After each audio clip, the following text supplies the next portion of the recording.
Hello guys, welcome back to another video. আজি ভিডিওটো মাধ্যমেৰে আপোনালোকৰ ওচৰত বহুত এটা গুৰুত্বপূৰ্ণ ইনফৰমেশ্যন লৈ আহিছো। ফাইনালি এপ্ৰেন্টিসশিপ ৰিলেটেড আকৌ এটা নতুন ভিডিও মাধ্যমেৰে আপোনালোকক এটা ইনফৰমেশ্যন দিম।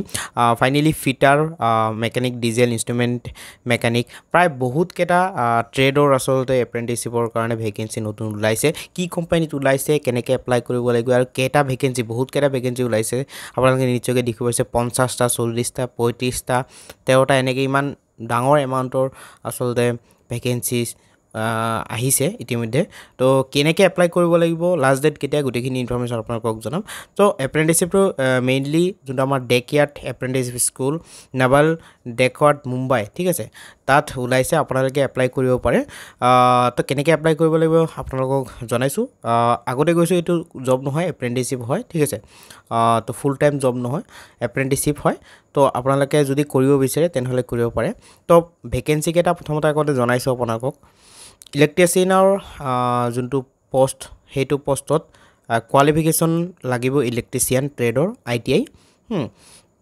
ভেকেন্সি 40টা ওলাইছে, 40। তাৰ ভিতৰত SC ST আপোনালোকে PDF-টো যদি প্ৰয়োজন হয় ভিডিঅ'ৰ শেষত আপোনালোকে ভিডিঅ'টো চোৱাৰ পিছত আপোনালোকে হোৱাটছআপত কণ্টেক্ট কৰিব। হোৱাটছআপ গ্ৰুপ আছে, তাত আপোনালোকে জইন কৰক। তাত আমি PDF-টো শ্বেয়াৰ কৰি দিম, ঠিক আছে। ডেছক্ৰিপশ্যনত ভিডিঅ'টোৰ ডেছক্ৰিপশ্যনত হোৱাটছআপ গ্ৰুপৰ লিংক থাকিব। এই apprenticeship related helping group from by technical Gaonli YouTube channel. Okay, তো আপোনালোকে এইটো ভালদৰে চাই ল'ব নিজৰ কাষ্টটো। দেন SC সকলৰ কাৰণে 4টা এনেকৈ দিয়া আছে কাষ্ট কেটেগৰী ৱাইজ। আনৰিজাৰ্ভৰ কাৰণে 24। অ'কে, আৰু PW ষ্টুডেণ্টসকলৰ কাৰণে কিন্তু 3% ARMED তেওঁলোকৰ কাৰণে 3% ৰিজাৰ্ভেশ্যন দিছে, ঠিক আছে। তো প্লেটাৰ তেওঁলোকৰ ট্ৰেডটো হ'ল ইলেক্ট্ৰপ্লেটাৰ, তেওঁলোকৰ কাৰণে এটা চিট আছে। ৰিয়াৰ এটা ট্ৰেড হয়, ঠিক আছে। ফিটাৰৰ কাৰণে কিন্তু বহুতকেইটা ইয়াতে ভেকেন্সিজ আছে, 50টা প্ৰায়, বহুত অলমষ্ট বেছি সংখ্যক ফিটাৰতে আছে। অ'কে, ফিটাৰ 50টা আছে। অ'কে, বাকী আনৰিজাৰ্ভৰ কাৰণে 30টা 50টাৰ ভিতৰত, বাকীবিলাক ৰিজাৰ্ভেশ্যনত কাৰণে অকণমান ইয়াতে 5টা, SCৰ কাৰণে আছে, SCৰ কাৰণে 5টা, OBCৰ কাৰণে 10টা এনেকৈ ভগাই দিয়া হৈছে। অ'কে, তো আপোনালোকে চাব বহুতকেইটা কিন্তু ট্ৰেডৰ ইয়াত ভেকেন্সিজ ওলাইছে। তাৰ ভিতৰত ফাউণ্ডাৰমেন যোনটো ৰেয়াৰ এটা ট্ৰেড হয় তেওঁলোকৰ কাৰণে এটা। মেকানিক ডিজেলৰ কাৰণে কিন্তু বহুতকেইটা ভেকেন্সিজ ইয়াতে আহিছে, 35টা। অ'কে, 35ৰ ভিতৰত আনৰিজাৰ্ভৰ 21টা। ইনষ্ট্ৰুমেণ্ট মেকানিক যিসকলে এইটো ট্ৰেডত যিসকলে ITI কৰিছে তেওঁলোকৰ কাৰণে 7টা। মেচিনিষ্টৰ কাৰণে কিন্তু 13টা। আৰু মেকানিক মেচিন টুল মেইনটেনেন্স এইটো ট্ৰেডৰ কাৰণেও কিন্তু 13টা। বাকী পেইণ্টাৰ যিসকলে পেইণ্টাৰ ট্ৰেডৰ তেওঁলোকে 9টা তেওঁলোকৰ কাৰণে আছে চিট। পেটাৰ্ণ মেকাৰ বা কাৰ্পেণ্টাৰ যিসকলে কাৰ্পেণ্টাৰ ট্ৰেডৰ তেওঁলোকেও এপ্লাই কৰিব পাৰিব, 2টা চিট আছে। প্লাম্বাৰৰ কাৰণে 13টা। ইলেক্ট্ৰনিক্স মেকানিক্স যোনটো আমাৰ EM বুলি কয়, ইলেক্ট্ৰনিক্স মেকানিক্সৰ কাৰণে 26টা post. Mechanic REF refrigerator and air conditioning, ঠিক আছে, তেওঁলোকৰ কাৰণে 7টা। অ'কে, বহুতকেইটা আছে, আপোনালোকে চাওক বহুতকেইটা আছে, বহুতকেইটা। আপোনাৰ নামকেইটা কওঁতে অকণমান লেট হ'ব পাৰে, তো অকণমান ধৈৰ্য সহকাৰে আপোনালোকে চাব। তাৰপিছত এপ্লিকেশ্যন প্ৰচেছখিনি দেখুৱাম। চিট মেটেল ৱৰ্কাৰ, অ'কে, 3টা আছে। কাৰ্পেণ্টাৰৰ কাৰণে আকৌ 18টা আছে। অ'কে, কাৰ্পেণ্টাৰ এইটো উড হয়, চিপ ৰাইট উড হয়, এইটো মানে পোষ্ট কোড। টেইলৰৰ কাৰণে ছুইং টেকন'লজি বা ড্ৰেছ মেকিং যদি ট্ৰেডত আপোনালোকে কৰিছে তেওঁলোকৰ কাৰণে 3টা। ৱেল্ডাৰৰ কাৰণে গেছ এণ্ড ইলেক্ট্ৰিক, ঠিক আছে, গেছ এণ্ড ইলেক্ট্ৰিক তেওঁলোকৰ কাৰণে ৱেল্ডাৰ কোৱালিফিকেশ্যন লাগিব ৱেল্ডাৰ ট্ৰেডত, তেওঁলোকৰ কাৰণে 20টা। অ'কে, মেছন BCৰ কাৰণে 8টা আছে। INCTSM এইটো ট্ৰেডৰ কাৰণে, এইটো পষ্টৰ কাৰণে INCTSM বা IT এণ্ড ESM এইটো ট্ৰেডত যদি আপোনালোকে কৰিছে 3টা পইণ্ট। আকৌ ফিটাৰৰ 16টা ওলাইছে। ফিটাৰৰ এইটো পষ্টটো হ'ল চুইপ ৰাইট ষ্টিল। অ'কে, এইটো পষ্টত ফিটাৰৰ কাৰণে 16টা, ঠিক আছে।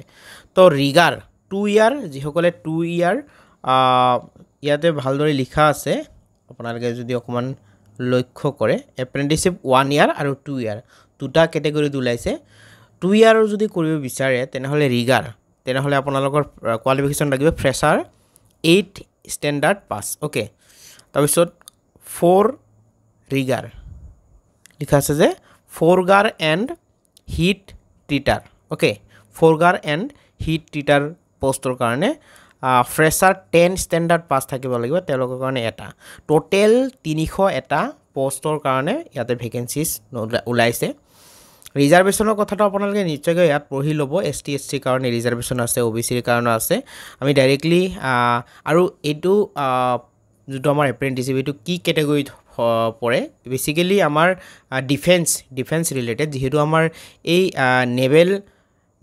নেভেল ডেকি ইয়াৰ্ড মুম্বাইটো হল এটা মেবি নেভিৰ লগত জড়িত ডিফেন্স ৰিলেটেড এক ইনষ্টিটিউট হয় তো তাত আপোনালোকে এপ্ৰেন্টিসশিপ কৰিব পাৰিব ইয়াত লিখা আছে যে ফৰ আৰ্ম ফৰ্চৰ কাৰণেও তেওঁলোকৰ হেৰি আছে ৰিজাৰ্ভেশন আছে ওকে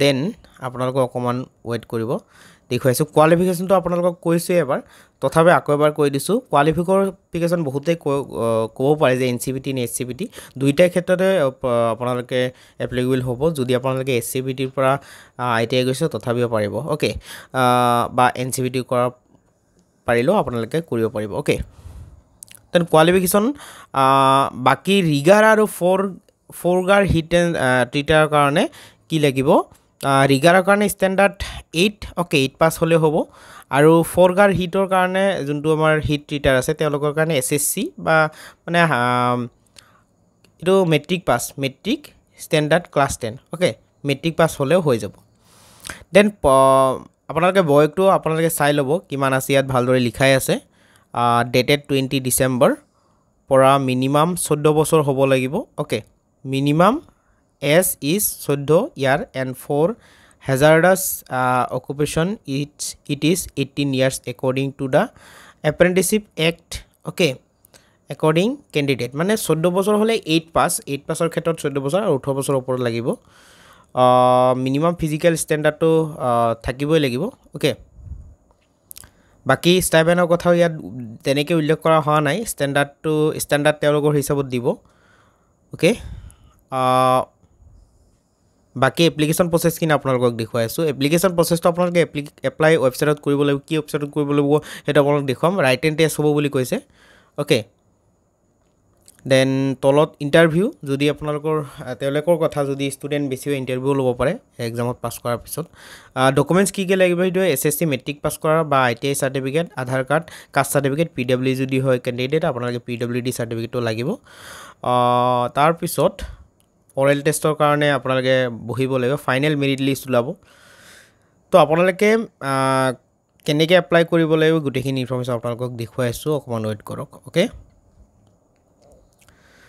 তো তলত অকমান যদি স্ক্ৰল ডাউন কৰো তেনেহলে ইয়াত নিশ্চয়কৈ লিখা আছে ডেটটো লিখা আছে কে তাৰিখে আপোনালোকে এপ্লাই কৰিব লাগিব সো গাইস ইয়াত ভালদৰে চেক কৰা হল এপ্লিকেশনৰ যোনটো ডেট হেতু এতিয়ালৈকে উল্লেখ কৰা নাই কিন্তু ট্ৰেইনিং ষ্টাৰ্ট হ'ব জুলাই মাহত বা আগষ্ট মাহত 2024 তাৰিখে ঠিক আছে তো এপ্লাই কেনেকৈ কৰিব লাগিব filling of online application candidate are required to log on to এইটো ওয়েবসাইটত আপোনালোকে ভিজিট কৰিব লাগিব ভিজিট কৰি লগইন প্ৰথমতে কৰিব লাগিব ওকে ৰেজিষ্ট্ৰেচন কৰিব লাগিব আৰু তাত কি কৈছে এটো যেহেতু এডভাৰটাইজমেন্ট দিছে তাৰ 21 ডেজ আফটাৰ ঠিক আছে তো আপোনালোকে চেক কৰি থাকক the third day of publication of notice in employment news and will remain open till 21 days after date of publication in employment news up to ইমান ঘণ্টা ভিতৰত ওকে তো আপোনালোকে এপ্লাই কৰিব লাগিব আজি এটো নোটিছটো আপোনালোকৰ কি তাৰিখে ওপেন কৰিছে হেটো আপোনালোকক দেখুৱাইছো 16 মাৰ্চ ওকে